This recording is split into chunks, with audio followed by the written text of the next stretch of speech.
Bismillahir Rahmanir Rahim. A question was put forward about a woman who had passed away, and she left behind a husband, 8 siblings from the father's side, 4 other siblings from the mother and father's side, these 4 being 2 full sisters and 2 full brothers, as well as a daughter. The mirath, or the amount of wealth which she had left behind, was £5,000, as well as gold, which was estimated at £1,000. And they would like to know how this is to be divided amongst them. Briefly before responding, we note that the price of this gold should be determined accurately, so it is not just an estimate, so that each person gets his full right from this inheritance. But based upon what is mentioned, then the response is bi'idhnillahi azza wa jal, that the husband, he will take a quarter of this wealth, being £1,500. And this is due to the presence of al-far' al-warith, due to the presence of the daughter and the child in this scenario. And the proof for this is a statement of Allah azza wa jal in Surah An-Nisa, when Allah azza wa jal mentions, فَإِن كَانَ لَهُنَّ وَلَدٌ فَلَكُمُ الرُّبُعُ مِمَّا تَرَكْنَا. And if they, meaning the women, they have a child, then you have a rubu', you have a quarter of what they have left behind from inheritance. And this is ayah number 12. As for the daughter, then she will take a half of this wealth, which is £3,000. And this is due to the statement of Allah Azza wa Jal in Surah An-Nisa as well, ayah number 11, وَإِن كَانَتْ وَاحِدَةً فَلَهَا النِّصْفُ. And if she is one daughter, then she will have half of the wealth.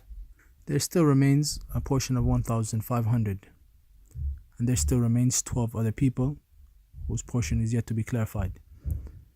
The 8 siblings who were solely from the father's side, then they will be prevented from this inheritance entirely, due to the presence of the 4 brothers and sisters who are present in this scenario.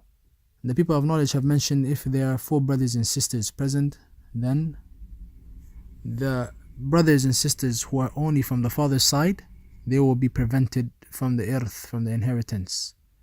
Ibn Mundir rahimahullah, he mentions in Al-Ijma', page number 94, 95, وأجمع أهل العلم على أن الإخوة والأخوات من الأب لا يرثون مع الإخوة والأخوات من الأب والأم شيئا. The people of knowledge have a consensus that the brothers and sisters who are from the father's side, they will not inherit, along with the brothers and sisters from the mother and father's side, meaning the 4 brothers and sisters, anything. They will not inherit anything alongside them. And this is the point that we wanted to quote. Hence the siblings who are from the father's side, they will be prevented from the irth, from the inheritance in this scenario.